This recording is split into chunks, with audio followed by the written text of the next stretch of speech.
Imagine a place built for 500 men, but holding more than 2,000. A place where the air is thick with sweat and fear, where survival depends not on rules but on the alliances you form. Behind these walls, every day is a battle against hunger, violence, despair, and time itself. This is not just a prison. This is South Cotabato Jail, one of the toughest prisons in the world. South Cotabato Jail in the Philippines is a world most people know exists, but very few ever dare to think about. For those who end up here, life becomes a test of patience, strength, and survival in conditions so extreme that they blur the line between humanity and animal existence. The jail was designed to hold around 600 people. Yet today it houses nearly 2,000 men and women, all crammed into suffocating cells where desperation festers and hope is slowly strangled by time. The Philippines itself is a country of contrasts. Sun-drenched beaches and lush landscapes on one hand, and on the other, deep poverty, unemployment, and a relentless war on drugs has filled prisons like South Cotabato beyond breaking point.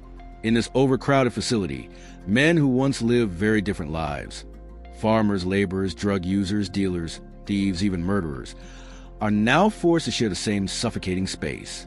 Some wait for a trial that may never come. Others have already accepted that they will grow old and die behind these rusted gates. Here, life is not measured in days or months, but in endless cycles of heat, sweat, noise, and waiting. Waiting for food, waiting for a hearing, waiting for freedom that may never arrive.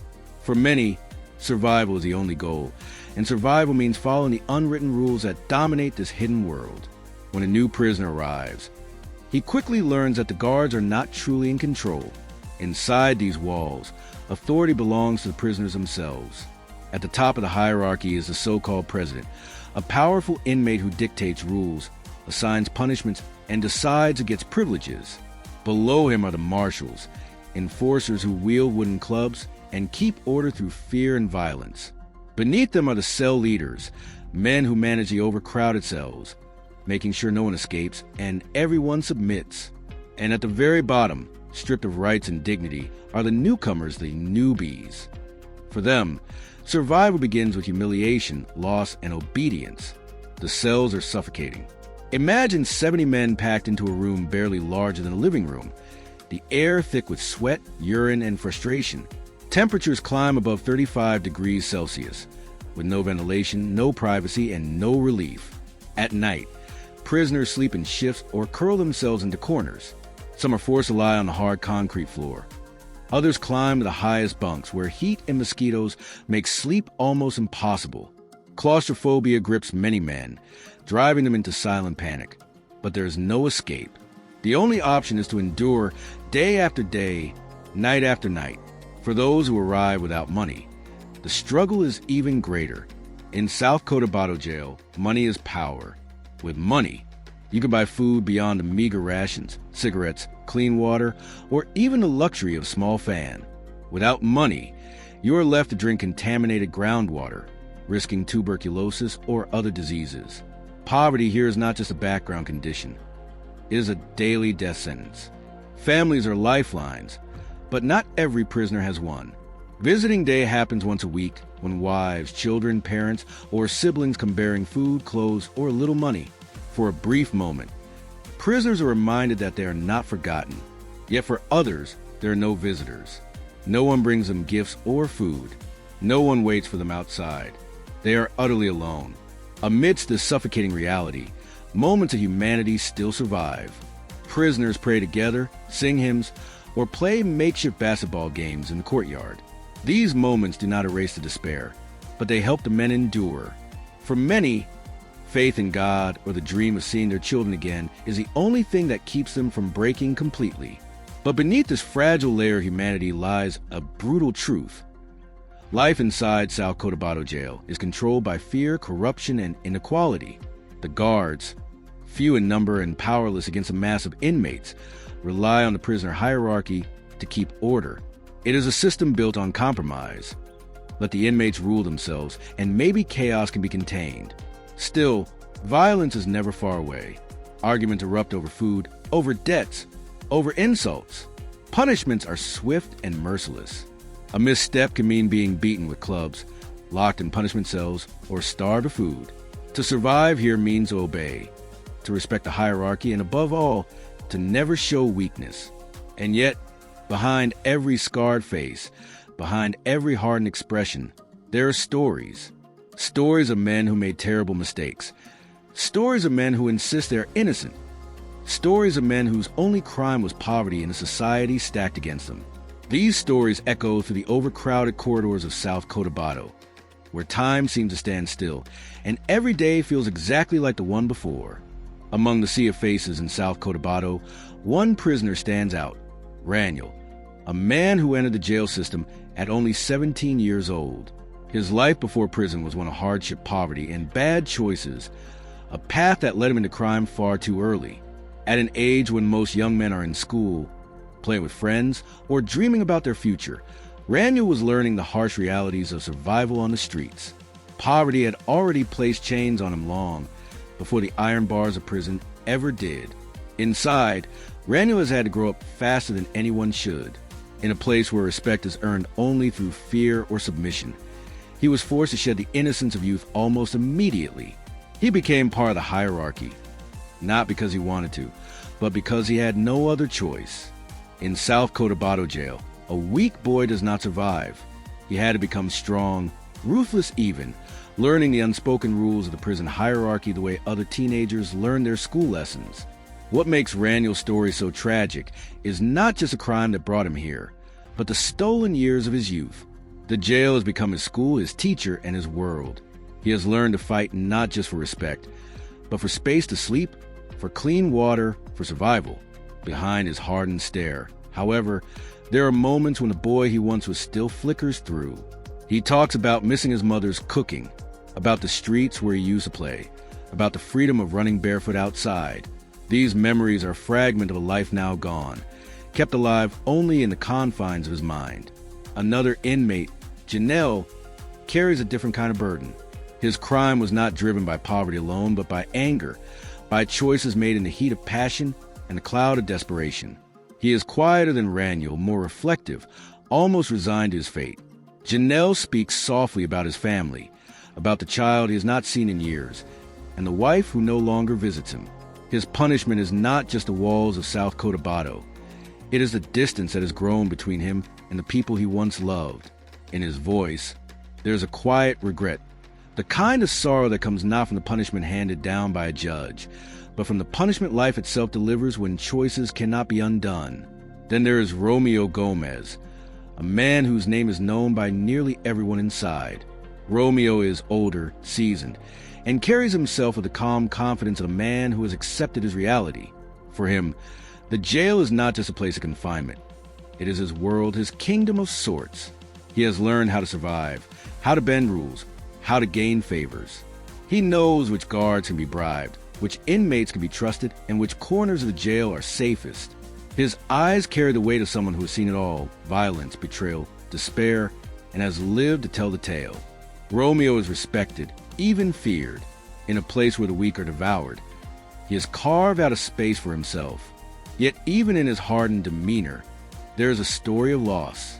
He admits, in rare moments of honesty, that what he misses most are the simple things: holding his daughter's hand, hearing the laughter of his family, walking outside without walls pressing in from every side. These confessions remind us that even the strongest prisoners are still men who long for the world beyond the gates. The stories of Raniel, Janelle, and Romeo are not unique. They are echoed by hundreds of others who share these overcrowded cells, each with their own story of mistakes, circumstances, and shattered lives. Together, they paint a portrait of South Cotabato Jail, not just as a place of punishment, but as a mirror reflecting the failures of society. Poverty, broken families, corruption, and violence all feed into the pipeline that brings men here, trapping them in cycles that seem impossible to escape. Inside, these men become each other's enemies and, at times, each other's only family. They share food when they have it. They fight when tempers rise. They mourn together when someone dies in the overcrowded cells.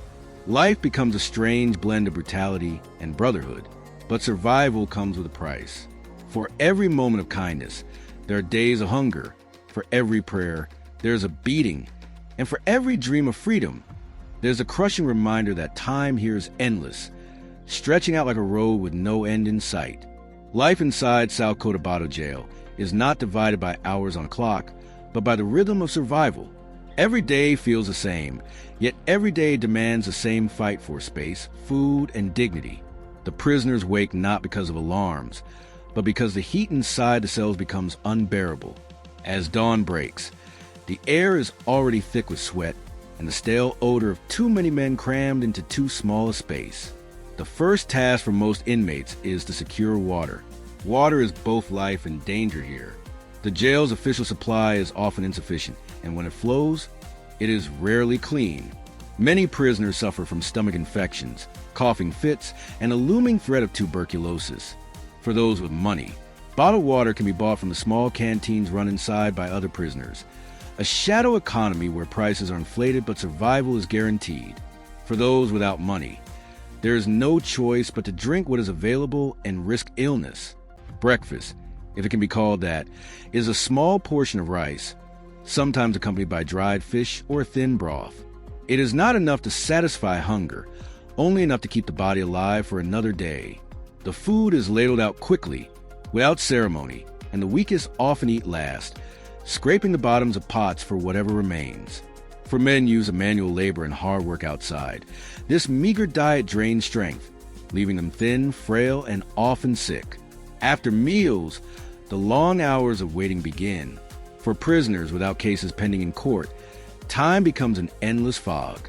Some sit silently in corners, staring at walls. Others gather in small groups, talking about families' cases or the world outside they may never see again. Many turn to gambling, using cards made of scrap paper or coins smuggled in during visits. Cigarettes become currency, traded for favors, food, or protection. A single stick of tobacco can buy a safe place to sleep for the night, or a small measure of mercy from another inmate.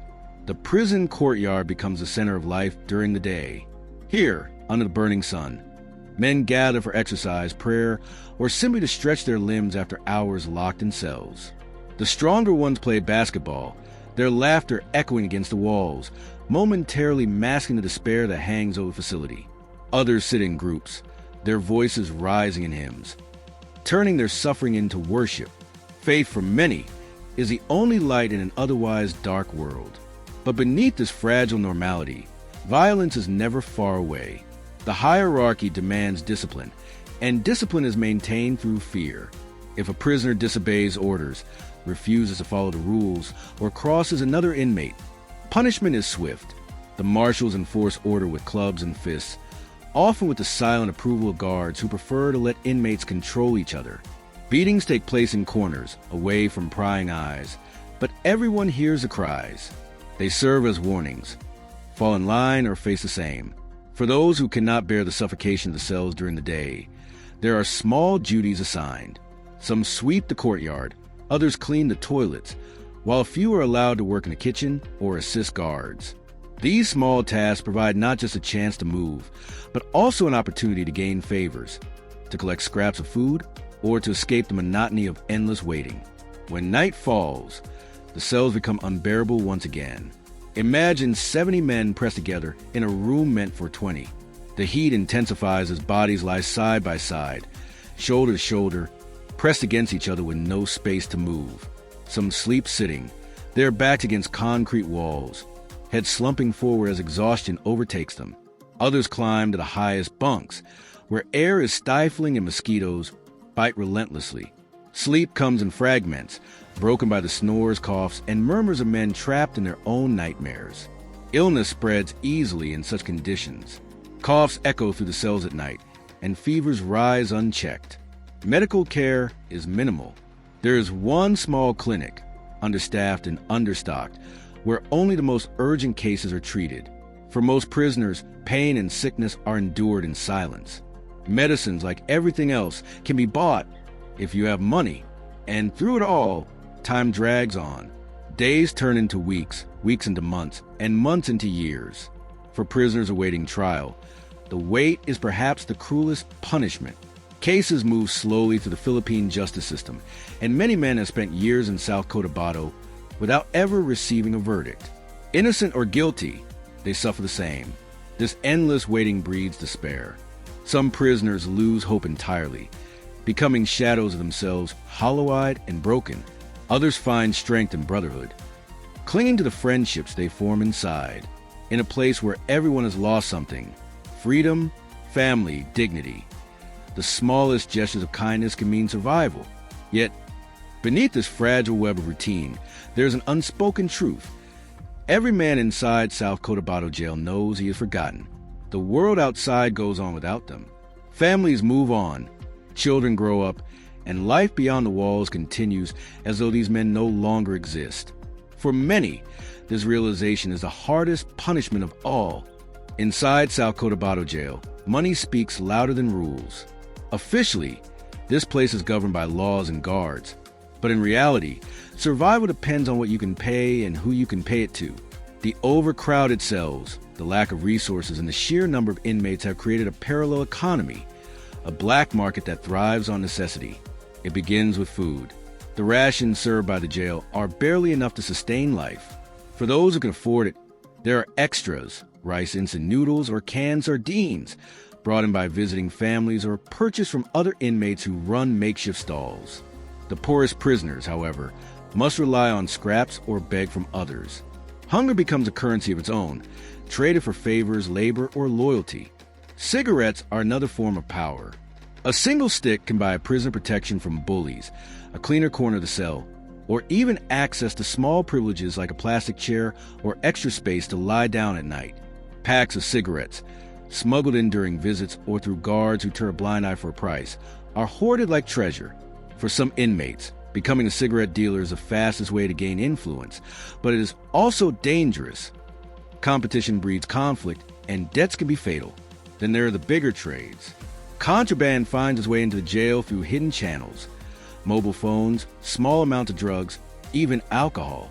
These items are not just luxuries. They are tools of power. A man with a phone can contact family, organize outside support, or even continue criminal operations beyond the prison walls. Drugs, though dangerous, are another escape for men drowning in despair. Each of these items flows through the invisible hands of the hierarchy, controlled by the prisoner leaders and sanctioned quietly by guards who profit from the trade. The hierarchy itself feeds off this economy. At the top, the inmate president controls everything. He collects money from new arrivals, distributes space in the overcrowded cells, and ensures that punishments are carried out.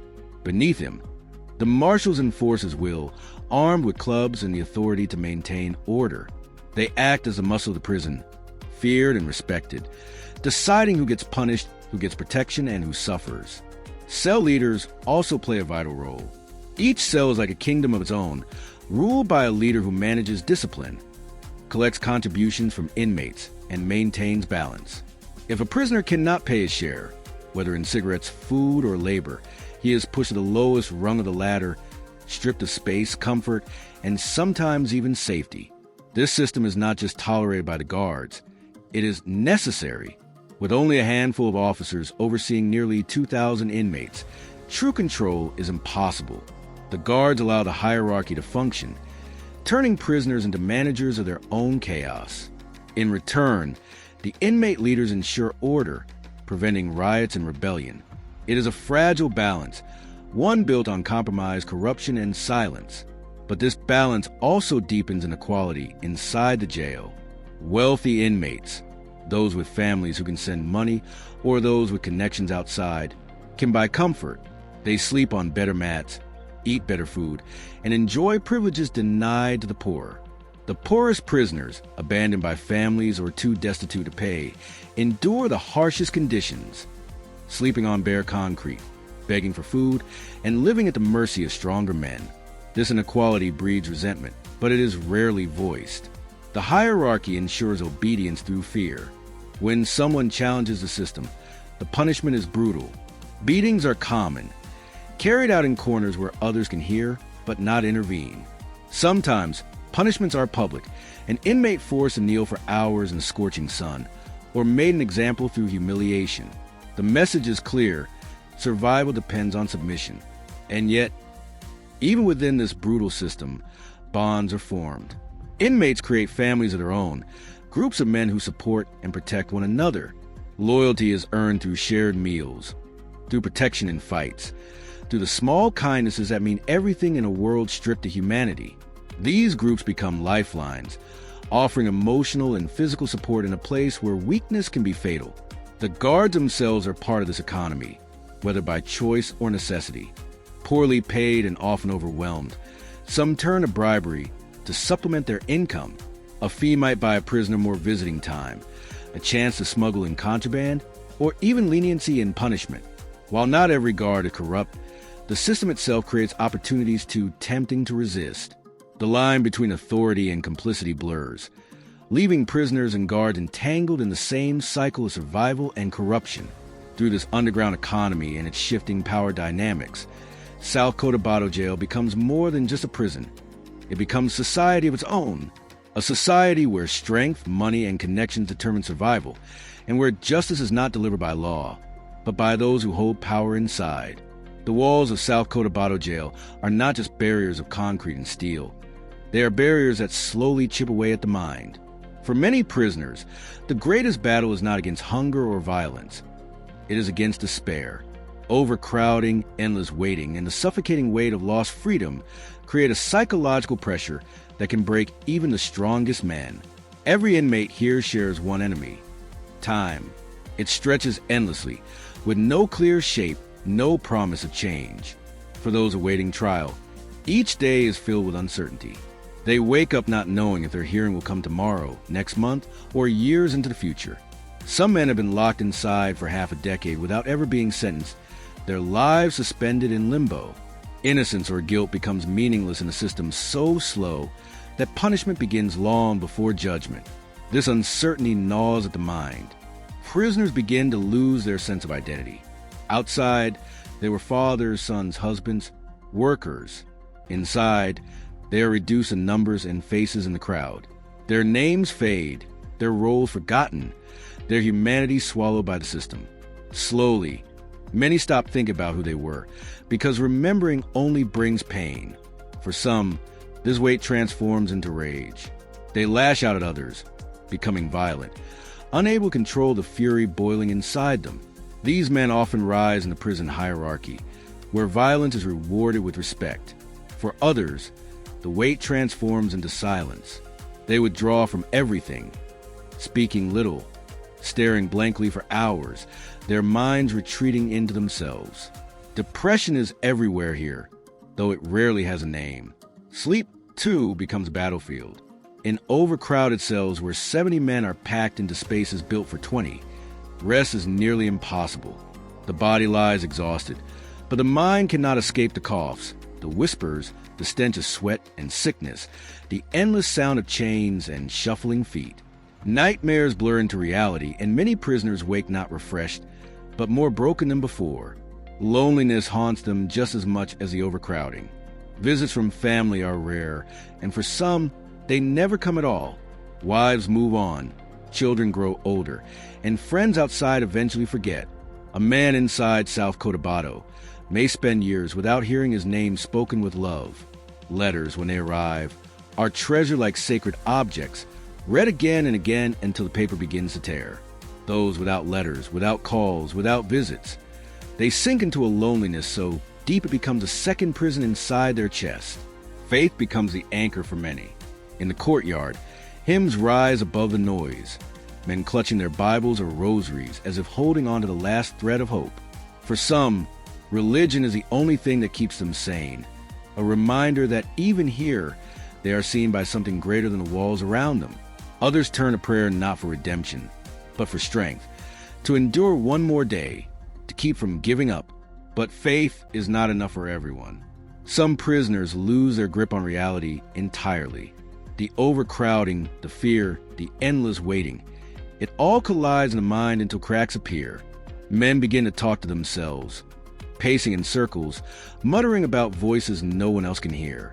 In a place where mental health care is almost non-existent, these men are left to spiral, locked in their own private torment. Their suffering becomes part of the background, just another sound in the endless noise of prison life. And yet, amidst the despair, there are flashes of resilience. Prisoners find small ways to keep their minds alive.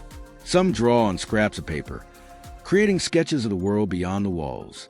Others sing, their voices carrying songs of their youth. A few turn to education, teaching each other to read or solve simple math problems. These moments, fragile as they are, remind everyone that even in the harshest conditions, the human spirit searches for meaning. Still, the truth remains. Prison is not only a punishment of the body, but of the mind. The real sentence is a slow erosion of identity, the loss of years, and the creeping realization that even if freedom comes, the man who walks out will never be the same as the boy who walked in. For every man locked inside South Cotabato Jail, there's a family outside living with the weight of his absence. Prison does not just punish the prisoner. It punishes wives, children, parents, and siblings, pulling them into a shadow sentence they never deserved. Wives are often left to carry the heaviest burden. Many of them were already struggling with poverty before their husbands were arrested, but prison strips away even the little stability they had. Now, they must raise children alone, find work to feed their families, and somehow also provide support for man behind bars. Visiting days are filled with long, exhausting waits in crowded lines, often under the scorching sun. They bring food, clothes, or money when they can, but every visit costs transportation, bribes at checkpoints, and the sacrifice of a day's work. For women barely surviving, the prison becomes an unshakable weight on their backs. Children suffer silently. They grow up without fathers, carrying the shame of having a parent in jail. At school, whispers follow them. His father is a prisoner, classmates say, and the stigma cuts deeper than the words themselves. Many children stop visiting altogether, unable to reconcile the man they remember at home with the man they now see behind bars. Some, too young to understand, ask their mothers when their fathers will come home, unaware that the answer may be never. Parents of prisoners endure a different kind of grief. For them, a child in prison feels like a failure of love, a wound that never heals. They bring food and medicine when they can, often sacrificing their own health just to keep their son alive inside. Many elderly parents spend their last years in the shadow of the prison walls, clinging to hope of seeing their child free before they die. Some never live to see it, leaving the prisoner to mourn both their death and the years lost. The economic strain stretches families to breaking points. A man in prison cannot earn, cannot send money home. Instead, he becomes another mouth to feed, indirectly consuming the meager income his family earns, as they struggle to send money for food, water, or medicine inside the jail. This forces many wives and children into desperate choices, taking unstable jobs, selling belongings, or depending on charity. Poverty deepens, and for some, prison pushes them into the same cycle of crime that brought their loved ones inside in the first place. The emotional cost is just as heavy. Letters and phone calls are lifelines, but they are never enough. Conversations are cut short, supervised, and always shadowed by guards. Families speak in half-truths, trying to comfort each other while hiding the worst of their struggles. Prisoners say they're surviving, even when they are sick or starving. Families say they're fine, even when they're drowning in debt. Both sides protect each other with lies, because the truth is too painful to share. Yet, despite the pain, many families remain loyal. They visit month after month. They send what little they can. They pray without ceasing. Their love becomes the one thing that survives the walls, the one thing prison cannot strip away. In this way, the suffering of families becomes both a curse and a blessing, proof of how deeply prison wounds, but also of how fiercely people can endure for the ones they love. But not all families stay. For some wives, the years of waiting are too much. They find new partners, rebuild their lives, and move on. For children, fathers become strangers, memories fading until they are little more than names in old photographs. When this happens, prisoners face a second kind of loss, realizing that even if they one day walk free, the people they long for may no longer be waiting. This dual punishment, the prisoner inside and the family outside, shows the true reach of incarceration. The bars may confine one man, but the consequences stretch far beyond him, shaping the futures of those who never stepped inside. Prisons are often spoken of as places of correction, designed to take broken men and send them back into society repaired. But inside South Cotabato Jail, The reality is far different. Here, rehabilitation is a word more often used in reports than in practice. The overcrowding, the lack of resources, and the harsh environment make genuine reform nearly impossible. Instead, the prison becomes a school of survival, where men learn not how to change, but how to adapt to brutality. For some inmates, jail is the first time they had access to structured activities. Programs exist, religious services, occasional workshops, and sometimes basic education, but they are fragile, underfunded, and unable to reach everyone. With nearly 2,000 men packed inside, only a small fraction can participate. Those who do often describe these programs as the only moment of peace in an otherwise suffocating existence. Learning to read, creating handicrafts, or singing in the prison choir give them a glimpse of dignity, a reminder that they are more than just their crimes. Religion plays the strongest role in rehabilitation. Pastors and priests come into the jail, preaching forgiveness and transformation. Entire cell blocks gather to pray, their voices lifting hymns above the noise of confinement. For many, faith becomes a shield against despair, a way to anchor themselves in hope. Some prisoners truly change through this, renouncing their old ways, dedicating themselves to God, and becoming examples of reform.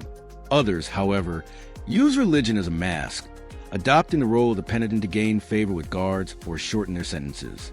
In a place where survival depends on appearances, even faith can become currency. But beyond religion, true rehabilitation is scarce. There are almost no vocational programs, no consistent therapy, and no structured path to reintegration. Men who came in addicted to drugs often leave still addicted, their habits nurtured by the underground economy that thrives inside. Those who enter the system of violent tempers often leave more dangerous than before, hardened by years of living under threat. For the young especially, jail becomes a training ground where petty thieves learn from seasoned criminals, and where survival teaches them skills that serve crime better than society. The cycle becomes clear. A man enters jail, spends years in conditions that strip away his dignity, and eventually leaves with fewer opportunities and more scars. Without education, without support, and often without family, many fall back into crime as soon as they return to the outside world.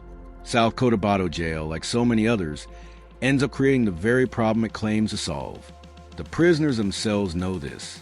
They speak openly of the rot that sets in after years inside. Some say that if there were more work, more training, or even just consistent guidance, they could rebuild their lives. But without it, they wait idly, trapped in monotony, their minds consumed by boredom and frustration. In the absence of positive structure, the negative thrives. Gangs grow stronger, black markets expand, and violence simmers just beneath the surface. Even guards understand the failure. Many of them admit that the prison is not reforming men. It is simply containing them. They do what they can, but with limited staff and overwhelming numbers, their role becomes less about correction and more about management. Their job is not to heal men, but to prevent chaos.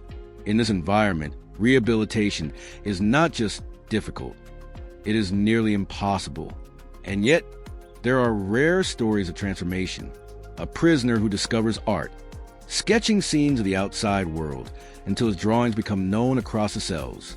Another who learns to read and later teaches others, finding purpose in passing on knowledge.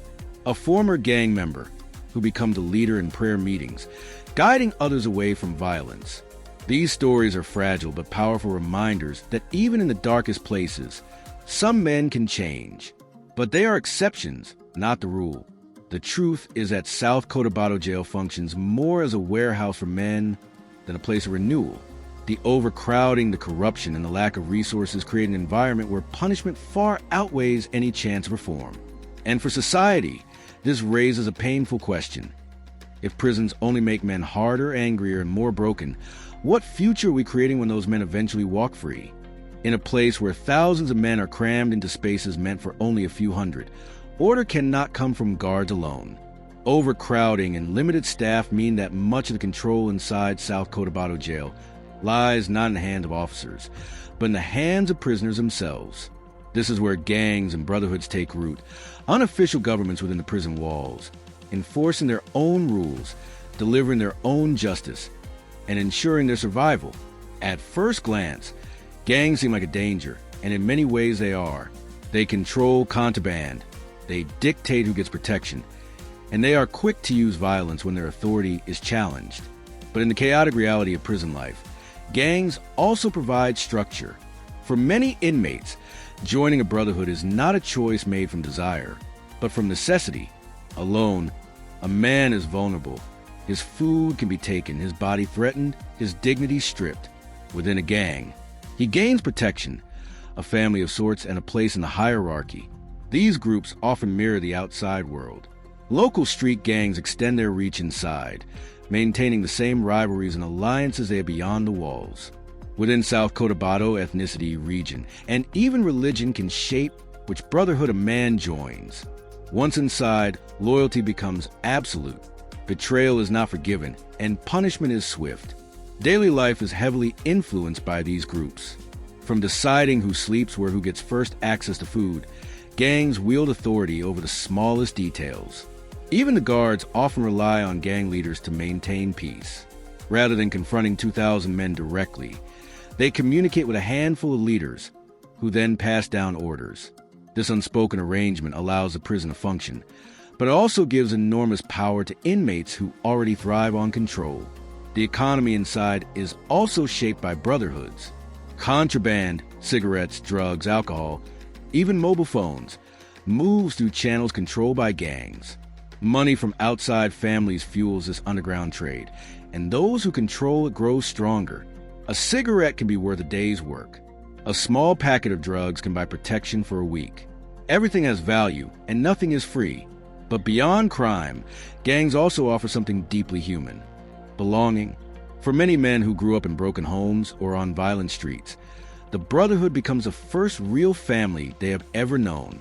They share food, they celebrate birthdays or what little they have, and they mourn together when one of their own dies.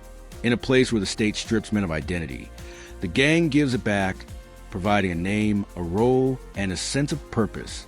This loyalty can run deeper than blood. Inmates will fight, bleed, and even die for their gang. The Brotherhood's rules often outweigh the law itself, and many prisoners fear their own leaders more than they fear guards or judges. To betray a gang is to sign one's death warrant, and even those who leave prison may find themselves hunted if they try to walk away. Yet, within these gangs, there are layers of complexity. Not all are purely violent. Some operate as protectors, ensuring that weaker inmates are not abused, that order is kept, that disputes are settled without spiraling into chaos. Their leaders become prison politicians of sorts, negotiating with guards, keeping balance between rival groups, and preventing the fragile system from collapsing. Still, violence is never far away. When rival gangs clash, the walls echo with chaos, fists, makeshift weapons, screams. Overcrowding makes these battles explosive, with dozens joining in at once. Guards rush in, often outnumbered, sometimes forced to use tear gas or rubber bullets to regain control. Afterward, the tension lingers, as fragile truces are rebuilt and everyone waits for the next eruption. For those who enter young, like Raniel, gangs become almost unavoidable. Joining is a matter of survival, but staying comes with consequences.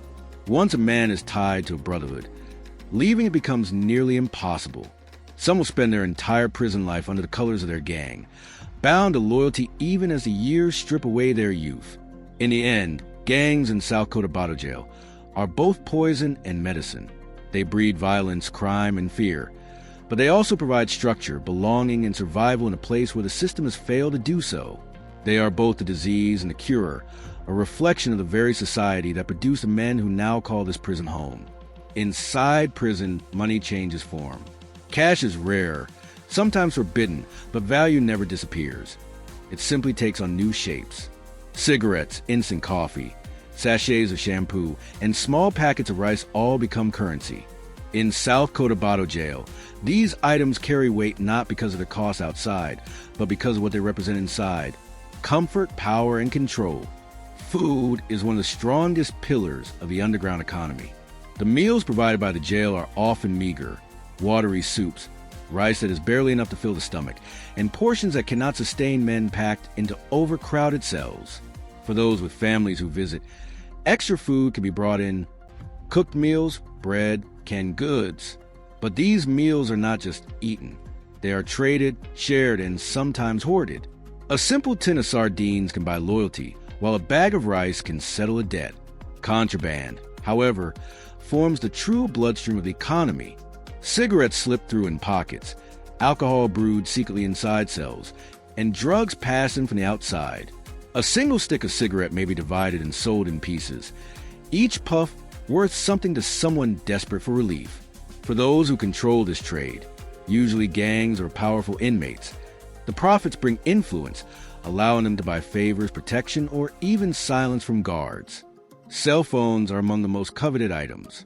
Though strictly banned, they still find their way inside, smuggled in by visitors or corrupt officers.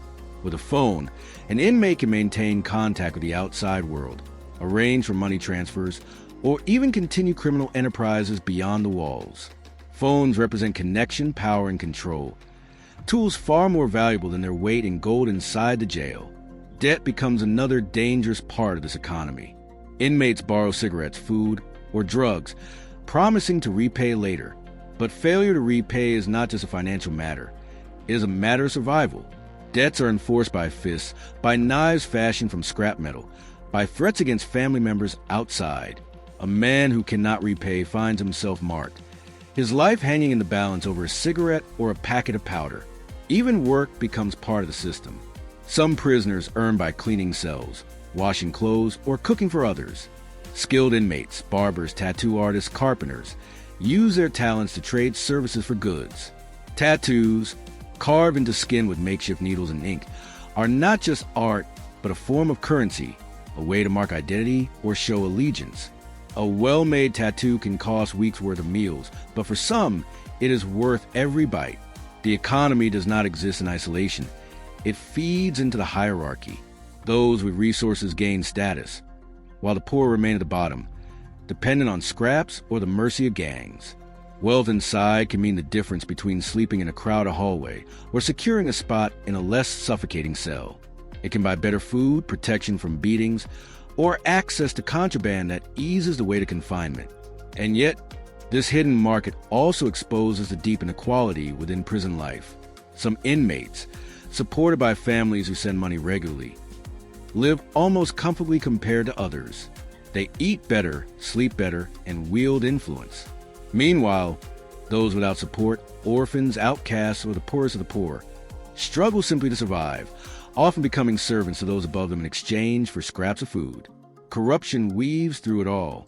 Guards, underpaid and overworked, sometimes turn a blind eye, or even actively participate. A small payment at the gate allows contraband through.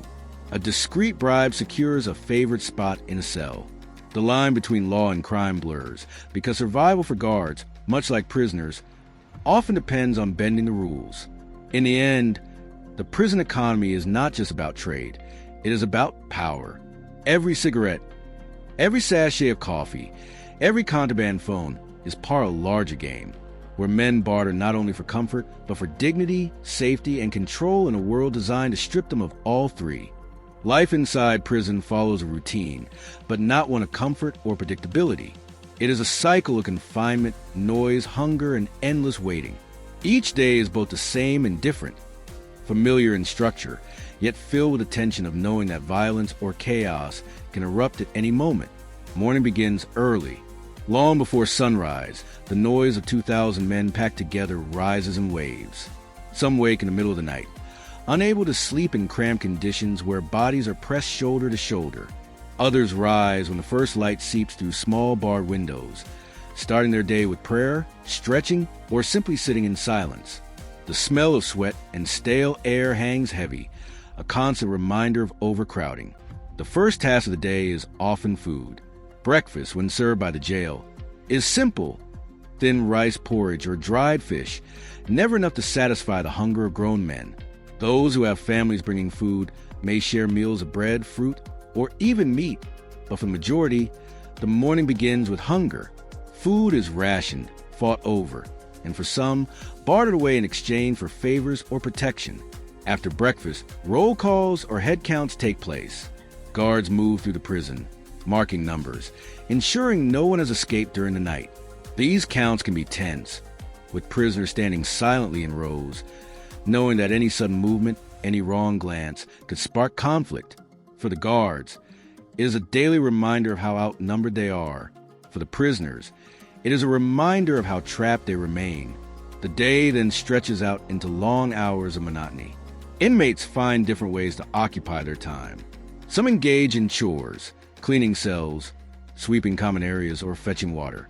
Others join small groups for exercise, shadowboxing in corners, or doing push-ups on concrete floors. Inmates with access to radios or contraband phones retreat into their own worlds, listening to music, watching the outside world through screens. Religious activity fills a large part of daily life. Prayer groups gather, reading from Bibles, chanting, or singing hymns. For many, faith becomes not just a ritual but a survival tool, a way to endure endless days of confinement. Religious leaders among the inmates often hold significant influence, guiding others not only in worship but also in behavior, encouraging calm where tension brews. Afternoons often bring programs. When available, occasionally NGOs or religious groups hold workshops, small classes on literacy, handicrafts, or counseling. These moments provide a break from monotony, but with limited space and resources, only a fraction of prisoners can attend. The majority remain in cells, passing time with conversation, card games, or staring at the walls. Evenings are perhaps the hardest. The air grows hotter, thicker, and tempers shorten. With little to do, arguments flare. Small disputes over space, food, or debts escalate quickly. Guards become more alert, watching for signs of a fight about to break out. Darkness adds to the tension. In the shadows, smuggled contraband changes hands. Whispered deals are made and scores are settled. Night brings no peace. Sleeping arrangements are a challenge in themselves. With so many men, there are not enough beds, not even enough floor space. Prisoners take turns lying down, some sleeping while others sit upright against walls.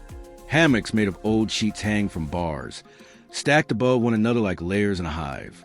The noise of snoring, coughing, and restless shifting fills the air. Privacy does not exist. Every movement is seen, every sound overheard. Through it all, survival strategies take shape. Some men keep to themselves, avoiding conflict, speaking little. Others align with gangs or brotherhoods, ensuring protection at the cost of loyalty. A few find meaning in routine, waking at the same time, cleaning their space, exercising daily, as a way to maintain sanity. Many prisoners mark their days on walls or in notebooks, crossing out dates like tally marks, watching the slow crawl of time.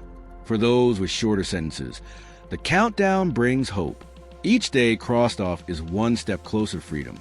For those serving life, or waiting for trials that may never end, the days blur into one another, indistinguishable, endless. Time becomes not a gift, but a punishment in itself. And yet, despite the harshness, there are moments of humanity. Laughter shared between cellmates, songs sung in the dark, a letter received from a loved one. These small fragments remind prisoners that even in the worst conditions, they are still human, still alive, still capable of feeling something beyond despair. The walls of South Cotabato Jail do not only confine the body, they cage the mind. For many inmates, the greatest punishment is not the lack of freedom outside, but the slow unraveling of sanity within. Days bleed into nights, nights into weeks, weeks into years, and the human mind begins to bend under the crushing weight of monotony and confinement. Overcrowding is one of the greatest sources of mental strain. Imagine a space designed for a few hundred men, now housing over 2,000. Every breath is shared, every movement restricted. Privacy is a dream that does not exist. To live in such conditions is to feel constantly watched, constantly pressed, as though the walls themselves are closing in. This relentless closeness breeds not just tension but claustrophobia, anxiety, and rage. For many, the worst enemy is idleness. With so little to do, the mind becomes restless. Thoughts circle endlessly. Fears grow louder, regrets gnaw deeper. Some prisoners relive their crimes over and over, haunted by guilt or denial. Others fixate on the future, obsessing over release dates, court hearings, or the uncertainty of trials that drag on for years. Time moves differently inside. slow and heavy, like a weight pressing down on every thought. Violence and fear add another layer of psychological burden. At any moment, a fight can erupt, debts can be called in, or a gang dispute can spiral out of control. Living with this constant threat forces prisoners into a state of hyper-awareness. Sleep becomes shallow, rest fragile. Even in slumber, a man keeps one ear open, one eye half aware, waiting for danger.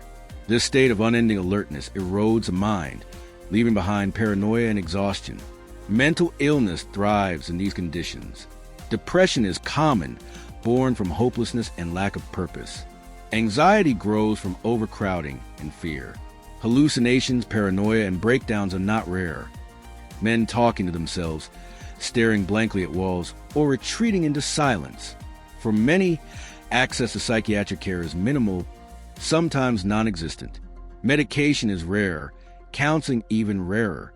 Instead, inmates must carry their pain alone, leaning on gangs, faith, or sheer willpower to endure. Loneliness, too, is a silent killer. Even in a sea of bodies, isolation is profound.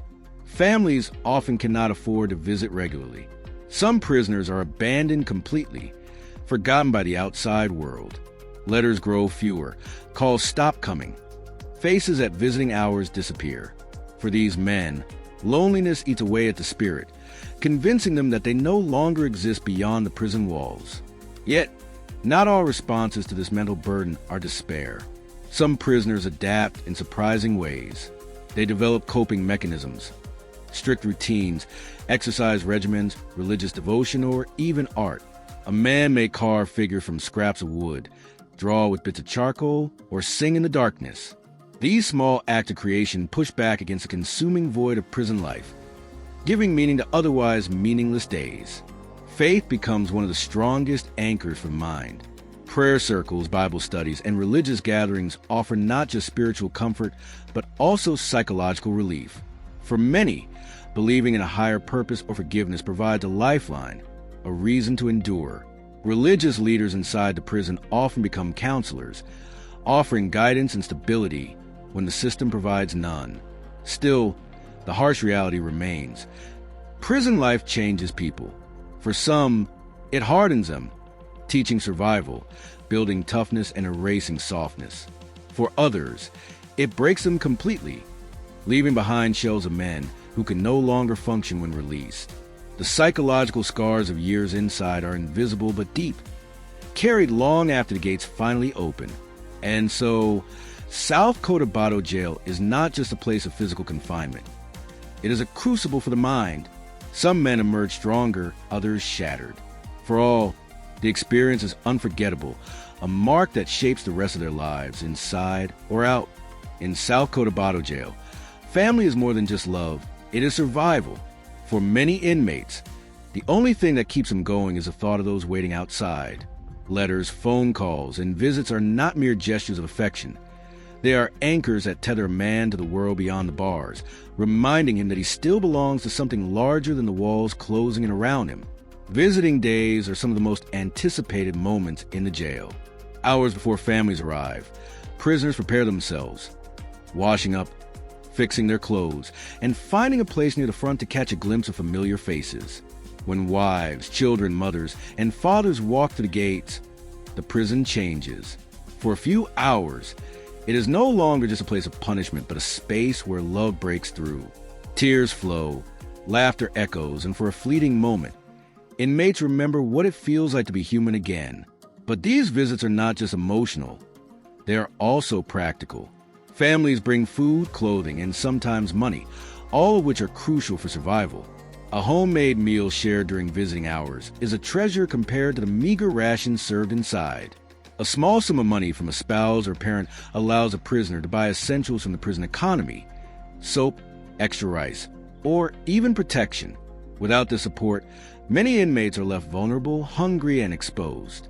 For those without families, life is far harsher. Orphans, outcasts, and men abandoned by loved ones often struggle to survive. With no visitors bringing supplies, they must depend on the goodwill of other inmates, or fall into servitude under gangs in exchange for food and safety. Loneliness weighs heavier on them, and without anyone waiting outside, hope fades quickly. Many of these men lose themselves in despair, becoming shells of who they once were. Children play a particularly powerful role in the emotional lives of inmates. Fathers speak of their sons and daughters constantly, showing pictures during visits, cherishing every letter or drawing sent to them. For many, the thought of returning to their children one day is what keeps them from giving up, but it is also a source of deep pain. Watching their children grow up through prison bars, missing birthdays and milestones, is a reminder what prison truly steals. Not just freedom, but time that can never be reclaimed. Spouses and partners also bear heavy burdens. Outside the walls, they must provide for their families, care for children, and still find ways to support their loved one inside. Visits are costly. Transportation, food, and bribes at the gates all add up. For poorer families, the financial strain is immense. Yet many endure it, driven by loyalty, love, or simply the belief that no one deserves to face prison life completely alone. Letters are another lifeline. Written on scraps of paper, smuggled in or passed through official channels, they become treasures inside cells. A single letter can be read dozens of times, memorized word for word, and shared proudly with cellmates.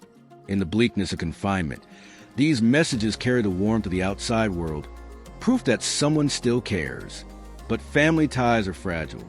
Not all endure the long years of separation.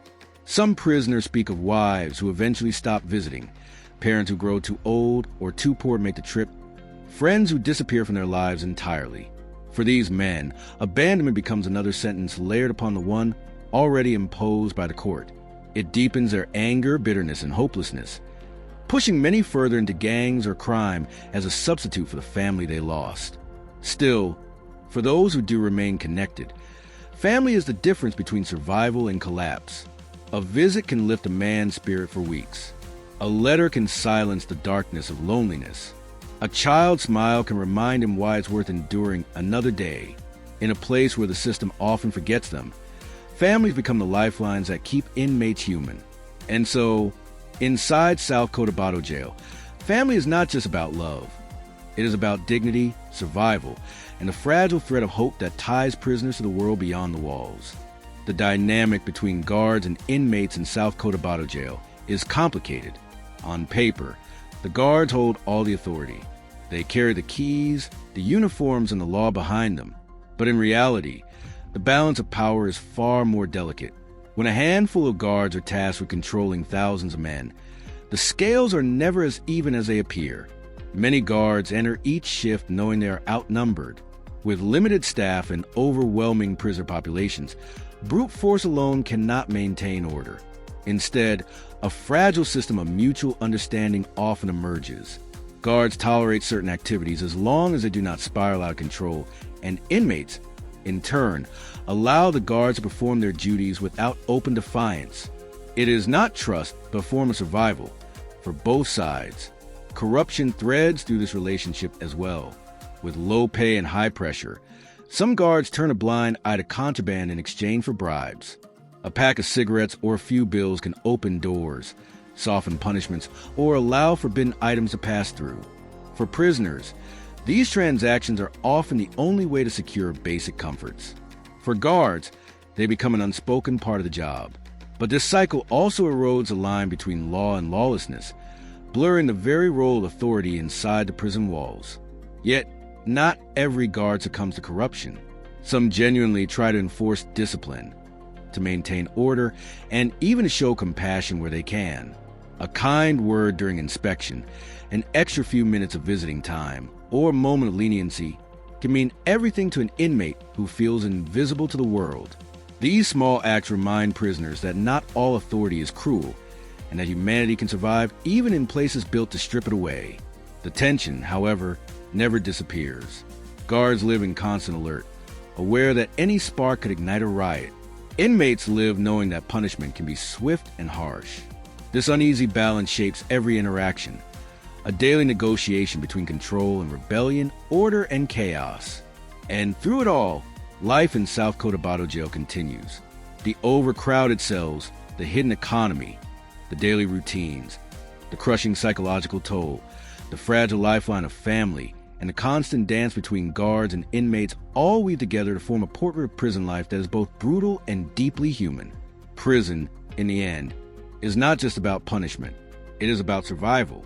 It exposes the worst of humanity, violence, corruption, despair, but also the best: resilience, faith, brotherhood, and the will to endure against impossible odds. Each prisoner's story is different, yet all are bound by the same walls, the same struggles, the same endless ticking of time. And perhaps that is the final lesson of South Cotabato Jail. Behind the bars are not just criminals, but people flawed, broken, hardened, but still human. Their stories reveal not only the failures of the system, but also the enduring strength of the human spirit in places where hope is hardest to find.